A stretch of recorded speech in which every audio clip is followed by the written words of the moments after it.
इस लेक्चर में हम लोग बात कर रहे थे E2 elimination from vinyl halides के बारे में। E2 एलिमिनेशन किस तरह से होती है विनाइल हैलाइड्स में से, इसमें दो चीज़ें आप लोगों ने याद रखनी है। एक पहली है प्रेफरेंसेस हम लोग किस तरह से देते हैं, और दूसरी चीज़ जो आप लोगों ने याद रखनी है वो है कि हम लोग CH और CBr ये दोनों जो है वो ट्रांस होने चाहिए एक दूसरे से, तब रिएक्शन होगा। ये दो चीज़ें हैं, एक है प्रेफरेंसेस जब आप लोग देंगे ना तो उससे आप लोगों को पता लगेगा कि आइसोमर कौन सा है, Z आइसोमर है या फिर E आइसोमर है। और आप लोग जब देखेंगे ना Br और H की पोजीशन तो आप लोगों को पता लगेगा कि रिएक्शन E2 देगा या नहीं देगा। ठीक है, E2 रिएक्शन होगा या नहीं होगा। तो प्रेफरेंसेस किस तरह से देते हैं मैंने आप लोगों को अभी बताया, पहले दोबारा सुन लें। प्रेफरेंसेस हम लोग किस तरह से देते हैं कि यहाँ से आपने स्ट्रक्चर को आधा कट करना है, उसके बाद आपने देखना दरमियान में कार्बन है। ठीक है, कार्बन जो है वो एक हाइड्रोजन है उसके साथ और एक R ग्रुप है। प्रेफरेंस किसको देगा, जाहिर है हाइड्रोजन बेचारे को तो कभी कोई पूछता ही नहीं है, हमेशा एंड में आता है। लीस्ट इंपॉर्टेंट चीज़ ये बना दी गई है इसको, तो अल्काइल को प्रेफरेंस मिलेगा। तो यहाँ पर हमने कहा कि अल्काइल साहब को जो है वो प्रेफरेंस हमने दे दिया। उसके बाद सेकंड वाले में अगर आप देखें, यहाँ पर जो कार्बन है इसके पास है अल्काइल है एक, और एक जो है वो ब्रोमीन है, ब्रोमाइड है। तो आपको पता है कि हमेशा हेलोजन को जो है वो प्रायोरिटी मिलती है, तो यहाँ से हेलोजन को प्रायोरिटी मिलेगी। अब देखें कि जब दोनों प्रायोरिटी वाले ग्रुप्स इधर है, सेम साइड पे ना दोनों प्रायोरिटी वाले ग्रुप्स, तो इसको हम कहते हैं Z एल्कीन। जब दोनों प्रायोरिटी वाले ग्रुप सेम साइड पे हो तो Z एल्कीन होता है। अब देखें कि इस वाले मॉलिक्यूल में ये वाला मॉलिक्यूल जो है ना ये E एल्कीन है। अब इसमें आप लोग देखें कि प्रायोरिटी हमने उस तरह से देनी है जैसे हमने वहाँ दी। यहाँ पर R को मिलेगी प्रायोरिटी, यहाँ पर BR को मिलेगी प्रायोरिटी। ठीक है, लेकिन क्या है, R और BR एक दूसरे से ऑपोजिट साइड पर है, इनकी साइड सेम नहीं है। जब ये दोनों एक दूसरे से ऑपोजिट साइड पर हैं तो इसका मतलब ये E एल्कीन है, क्योंकि E एल्कीन में ऑपोजिट साइड्स पर होते हैं। तो पहली चीज़ तो हमारी हो गई, हमने प्रेफरेंसेस पता कर ली कि E एल्कीन कौन सा है और Z एल्कीन कौन सा है। सही है। दूसरी चीज़ हमने क्या पता करनी है कि कार्बन के साथ जो हाइड्रोजन अटैच है और एक कार्बन के साथ जहाँ ब्रोमीन अटैच है, हाइड्रोजन और ब्रोमीन जिन दोनों चीज़ों ने एलिमिनेट होना है वो दोनों चीज़ें किस जगह पर प्रेजेंट है, वो दोनों चीज़ें एक दूसरे की क्या सिस पे हैं, मतलब एक दूसरे की सेम साइड पर है या फिर ट्रांस पे हैं, ऑपोजिट साइड पे हैं। अगर वो ऑपोजिट साइड पे होंगी तब E2 रिएक्शन होगा, अगर वो सेम साइड पर होंगी तब E2 रिएक्शन जो है वो इंतहाई स्लोली होगा। ठीक है, अब हम लोग दूसरी चीज़ देखते हैं। दूसरी चीज़ अगर आप लोग देखें, ये जो हमारे पास था Z एल्कीन में आप लोग देखेंगे कि जो हाइड्रोजन है वो इस साइड पर है और ब्रोमीन इधर है। इसका मतलब है ये दोनों एक दूसरे के ऑपोजिट है, तो मतलब यहाँ तो बड़ा तेज़ रिएक्शन होगा। इसमें अगर हम देखें तो दोनों एक साइड पर हैं, यानी कि एंटी पेरीप्लेनर नहीं है, ये क्या है, ये सिन पेरीप्लेनर है, और सिन पेरीप्लेनर में रिएक्शन जो है वो बहुत ही ज़्यादा स्लो होगा। सही, तो यहाँ तक होप्स आपको कॉन्सेप्ट क्लियर हो गया है। उसके बाद यहाँ पर अगर आप लोग रिएक्शन देखें, जो रिएक्शन हो रहा है इसमें यहाँ से जब एक हाइड्रोजन और एक ब्रोमीन लीव करेगा तो यहाँ पर ऑटोमेटिकली ट्रिपल बॉन्ड बन जाएगा। ठीक है ना, तो ट्रिपल बॉन्ड की फॉर्मेशन इस तरह से होती है। यहाँ पर जो हम लोगों ने बेस यूज़ की है ये हमारे पास है लिथियम डाई अल्काइल अमाइड। ठीक है, लिथियम डाई अल्काइल अमाइड। अगर अल्काइल की जगह पे आप इथाइल लगाते हैं तो आप कहेंगे लिथियम डाई इथाइल अमाइड। अगर आप प्रोपाइल लगाते हैं तो आप कहेंगे लिथियम डाई प्रोपाइल अमाइड, इस तरह से ना। ठीक है, तो नेक्स्ट हमारे पास है vinyl bromides made by elimination reaction of 1,2 dibromo alkanes. इसका क्या मतलब है, आपको नज़र आ रहा था ये जो पीछे हमारे पास कंपाउंड था ना, ये वाला पहला वाला जिससे हमने रिएक्शन स्टार्ट किया, ये था ये वाला, ये था हमारे पास विनाइल ब्रोमाइड। ठीक है, यानी कि एक ऐसा डबल बॉन्ड वाला कंपाउंड जिसमें एक साइड पर जो है वो एक डबल बॉन्ड के साथ हेलोजन लगा हुआ है, ब्रोमीन लगा हुआ है, इसको हमने कहा विनाइल ब्रोमाइड। विनाइल ब्रोमाइड उन्होंने कहा आया कहाँ से, विनाइल ब्रोमाइड एक ऐसे कंपाउंड से आया जहाँ पर 2 बार ब्रोमाइड लगे हुए थे, यानी कि यहाँ पर जहाँ डबल बॉन्ड है ना वहाँ पर 2 ब्रोमाइड थे, यानी कार्बन कार्बन हाइड्रोजन हाइड्रोजन, इधर भी हाइड्रोजन इधर भी हाइड्रोजन, और इधर ब्रोमीन इधर भी ब्रोमीन। सही है, इस तरह से, और यहाँ हाइड्रोजन, जहाँ कुछ नहीं होता वहाँ हाइड्रोजन है, इस तरह से था ये। सही है, तो उन्होंने कहा डाईब्रोमो अल्केन के अंदर से आया ये 1,2, ये 1,2, ये 1,2 डाईब्रोमो अल्केन है, यहाँ से आया है ये विनाइल ब्रोमाइड। किस तरह से, जब एक हाइड्रोजन और एक Br, इसका हाइड्रोजन इसका Br रिमूव हुआ तो यहाँ डबल बॉन्ड बन गया, तो ये क्या बन गया, विनाइल ब्रोमाइड। उन्होंने कहा विनाइल ब्रोमाइड जो है वो भी एलिमिनेशन रिएक्शन से ही बना है। एलिमिनेशन किसकी हुई थी, 1,2 डाईब्रोमो अल्केन की एलिमिनेशन हुई थी। उन्होंने कहा कि जब 1,2 डाईब्रोमो अल्केन की एलिमिनेशन कराई थी ना तब भी हमने LDA यूज़ किया था। अब LDA क्या चीज़ है, जिसको हमने पीछे पढ़ा ना कि लिथियम डाई अल्काइल अमाइड, अगर आप उसमें आइसो लगाते हैं ना, di iso lithium di amide, ये इस तरह से, तो लिथियम डाई आइसोप्रोपाइल अमाइड या लिथियम डाई आइसो इथाइल, मतलब लिथियम डाई इथाइल अमाइड कोई भी हो तो इसको आप LDA भी कह सकते हैं। ठीक है ना, L for lithium, D for di and A for amide. Di जो है वो कुछ भी हो सकता है आगे, कोई भी अल्काइल ग्रुप। तो इस तरह से उन्होंने कहा कि जब ये रिएक्शन हुआ ना तो 1,2 डाइब्रोमोप्रोपेन जो था, यानी जो मैंने आपको ये बना के दिखाया है, इसने ट्रीट किया LDA के साथ और इसने दिया विनाइल हेलाइड। जब उसी विनाइल हेलाइड ने दोबारा LDA के साथ रिएक्शन किया तो उसने फिर क्या दिया हमारे पास, अल्काइन। तो ये वाला रिएक्शन जो था ये 1,2 डाइब्रोमो अल्केन का था, ये पीछे वाला जो है विनाइल हेलाइड के साथ उसने ये अल्काइन दी, सॉरी ये अल्काइन दिया हमें। समझ आ गई यहाँ तक। फिर है terminal alkyne is simply acidic enough to be deprotonated by LDA। अब उन्होंने क्या कहा, बेस सिर्फ ये नहीं करती कि आगे हाइड्रोजन ले गई, बेस ने क्या किया, लिथियम जो दिया ना बेस ने, लिथियम अलहदा हुआ जब बेस से, देखे ना LDA था ना, LDA से जब डाई इथाइल या डाई आइसोप्रोपाइलमाइड जो था वो अलहदा हुआ DA, तो इसने L पॉजिटिव भी तो छोड़ा लिथियम भी तो छोड़ा ना, लिथियम आयन रुका। तो जब लिथियम आयन रुका ना, लिथियम हाइड्राइड बनाता है, H जो है वो बहुत एसिडिक है, तो लिथियम ने क्या किया, फ़ौरन जाके हाइड्रोजन को हटाया और लिथियम खुद लग गया वहाँ पे।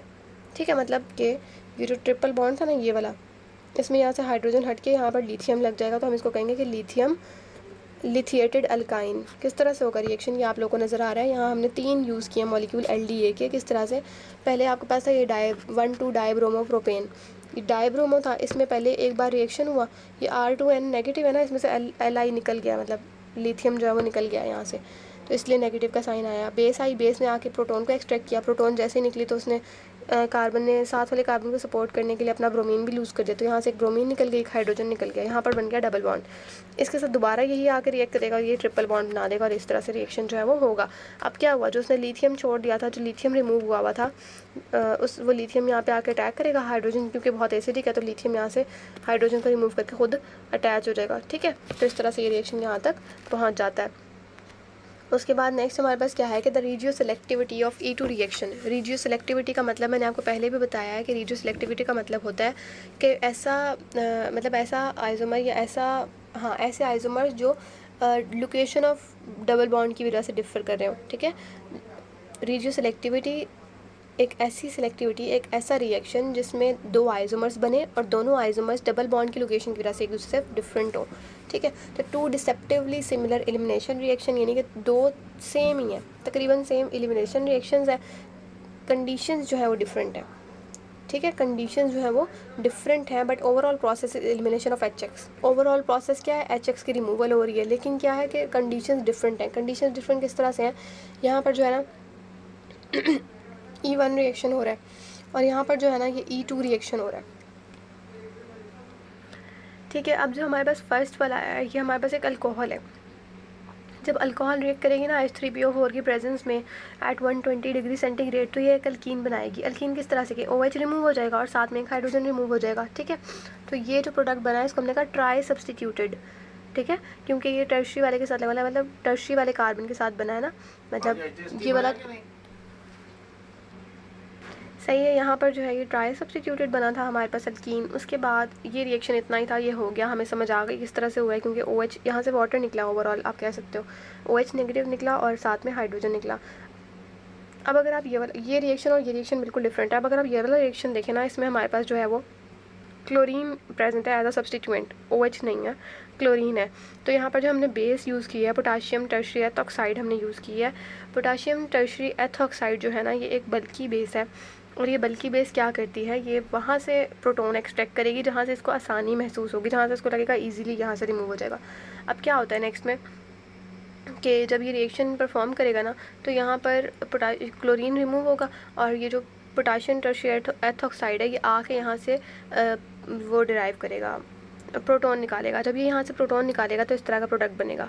ठीक है, अब वो कहते हैं कि पहली एग्जांपल जो है ना इसमें acid catalysed elimination of water हुई है टर्शियरी अल्कोहल के अंदर से, और एक ट्राई सब्स्टिट्यूटेड अल्केन बना है। हमें पता है ट्राई सब्स्टिट्यूटेड जो है ये बहुत ज़्यादा स्टेबल होता है। अब उन्होंने कहा कि जब साथ वाला रिएक्शन अगर हम देखें, यहाँ पर HCl की एलिमिनेशन हुई है।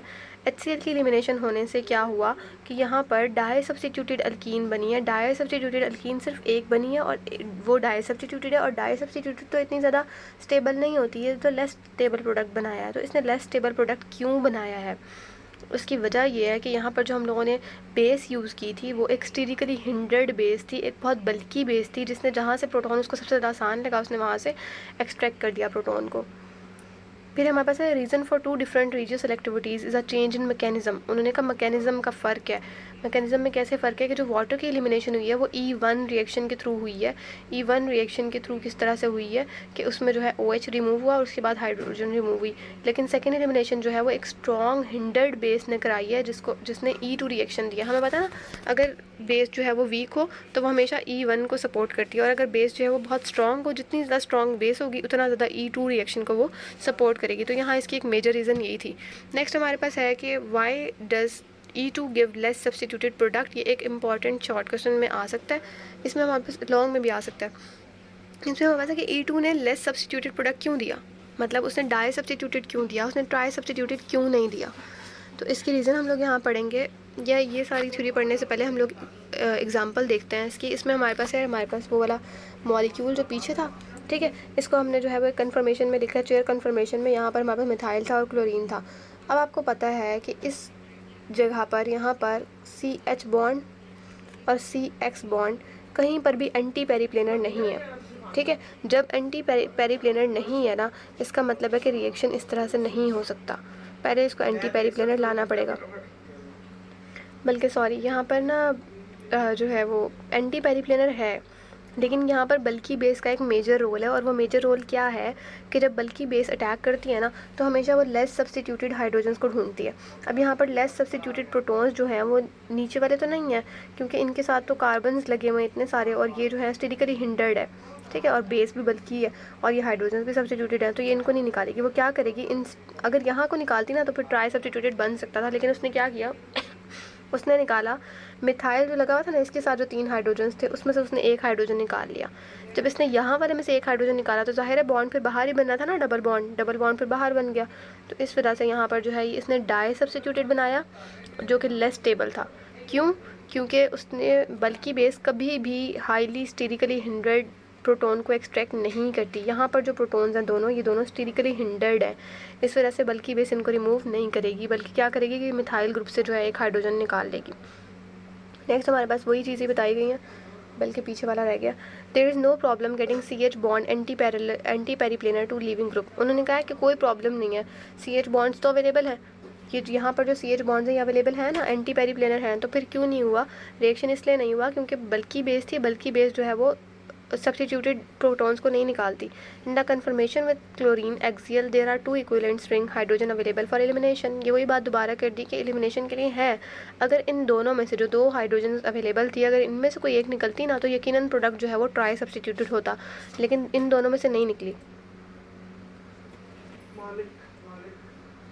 ठीक है। तो बल्कि बेस ने क्या किया, उनमें से नहीं निकाला, बल्कि बेस ने मिथाइल के अंदर से निकाल लिया। जब बल्कि बेस मिथाइल के अंदर से निकालेगी ना, तो फिर क्या होगा कि फिर जाहिर है मिथाइल के साथ कार्बन बनाएगा डबल बॉन्ड, तो वो कार्बन का जो डबल बॉन्ड है वो बाहर वाली साइड पे बनेगा, यानी फिर वो डाई सब्स्टिट्यूटेड बनाएगा। तो di substituted alkene is form whether the chlorine is axial और इक्वेटोरियल। अब फ़र्क नहीं पड़ता वो एक्सियल पे था या इक्वेटोरियल पे था, क्योंकि बेस तो वहीं से निकल, हाइड्रोजन जो है वो बेस ने बाहर से एक्सट्रैक्ट करना था। Only these that are remove by hindered base, ठीक है। तो उन्होंने कहा कि सिर्फ यही वाली जो हिंडर्ड बेस के थ्रू रिमूव हो सकती थी, वो सिर्फ यही हाइड्रोजन थी जो मिथाइल की थी। फिर है हमारे पास next, base attack the methyl hydrogen because they are less hindered attach to a primary carbon atom away from the other axial hydrogens. Hydrogens से भी दूर है, दूसरे कार्बन से भी दूर है, सिर्फ एक कार्बन के साथ 3 हाइड्रोजन्स अटैच है, तो यहाँ से आसान था निकालना। E2 elimination with hindered basis give less substituted double bond fastest E2 reaction involve deprotonation at least substituted site, ठीक है। तो क्या है कि फास्ट रिएक्शन कब होगा, जब लीस्ट सब्स्टिट्यूटेड साइड होगी, तो वो जल्दी से रिएक्शन करने के लिए बल्कि बेस क्या करेगी, जो आसानी से हाइड्रोजन रिमूव हो सकती है बस उसको रिमूव करा लेगी। फिर है hydrogen attach to a less substituted carbon atom are more acidic. ये बात हम कर चुके हैं कि क्या होगा, एसिडिक ज़्यादा है तो वो लिथियम से जो है वो रिएक्शन कर लेंगे।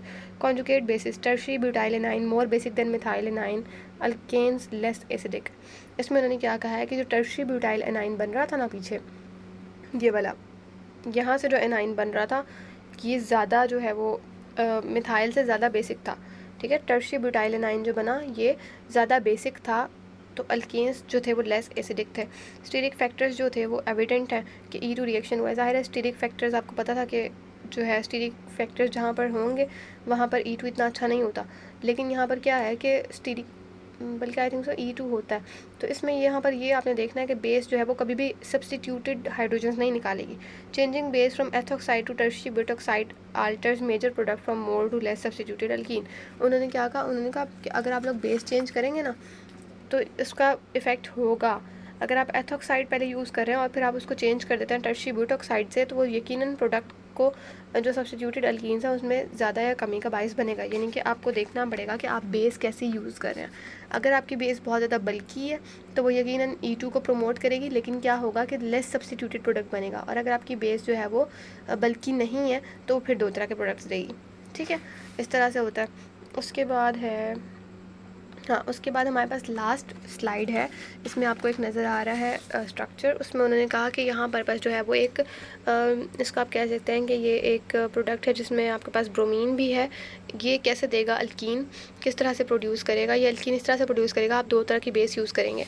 अगर आप यूज़ करते हैं ऊपर वाली सोडियम एथोक्साइड है और नीचे वाली जो है वो टर्शियरी पोटाशियम ब्यूटोक्साइड है, तो नीचे वाली बेस जो है टर्शियरी पोटाशियम ब्यूटोक्साइड जो है ये हमारे पास ज़्यादा बल्की बेस है। अब आपको पता है जो ज़्यादा बल्की बेस होती है ना वो डाई सब्स्टिट्यूटेड प्रोडक्ट देती है। आपने याद रखना ये वाले जो प्रोडक्ट्स हैं ये ट्राई हैं, ठीक है, और ये वाला जो प्रोडक्ट है ये डाई है। सही है, तो ट्राई प्रोडक्ट जो है ना टर्शियरी जो है वो ट्राई नहीं देगा, टर्शियरी ज़्यादा डाई देगा। तो डाई जब आप ये वाली बेस यूज़ करोगे टर्शियरी ब्यूटाइल वाली, तो ये जो है वो 73% डाई सब्स्टिट्यूटेड देगी। जबकि अगर आप ऊपर वाली बेस यूज़ करते हो जो कि इतनी ज़्यादा बल्कि नहीं है as compare to tertiary butoxide, तो फिर ये जो है वो 69% ट्राई सब्स्टिट्यूटेड प्रोडक्ट देगी। तो अब हमने इससे क्या सीखा इस पूरे लेक्चर से कि even reactions give the more substituted alkyne. Even reaction होगा तो ज़्यादा सब्स्टिट्यूटेड अल्कीन मिलती है आपको। फिर क्या है, अगर E2 रिएक्शन होगा तो वो मोर सब्स्टिट्यूटेड अल्कीन भी दे सकती है और लेस सब्स्टिट्यूटेड अल्कीन भी दे सकती है, जैसे हम लोगों ने अभी पढ़ा कि अगर वो डिपेंड करता है बेस के ऊपर। फिर E2 रिएक्शन में give the more substituted alkyne but become more radio selective. ठीक है, तो रेडियो सेलेक्टिव ज़्यादा हो जाता है, मतलब एक की क्वांटिटी बहुत ज़्यादा प्रोड्यूस हो रही है, एक की कम प्रोड्यूस हो रही है। For the less substituted alkene with more hindered bases. अब इसमें क्या है कि अगर आपने लेस सब्स्टिट्यूटेड अल्कीन्स बनाने हैं तो वो अगर आप हिंडेड बेसिस यूज़ करेंगे तो उससे लेस सब्स्टिट्यूटेड, जिसको हम डाई सब्स्टिट्यूटेड भी कह सकते हैं, वो अल्कीन्स बनती हैं। होप तो आपको ये समझ आई होगी। Thank you.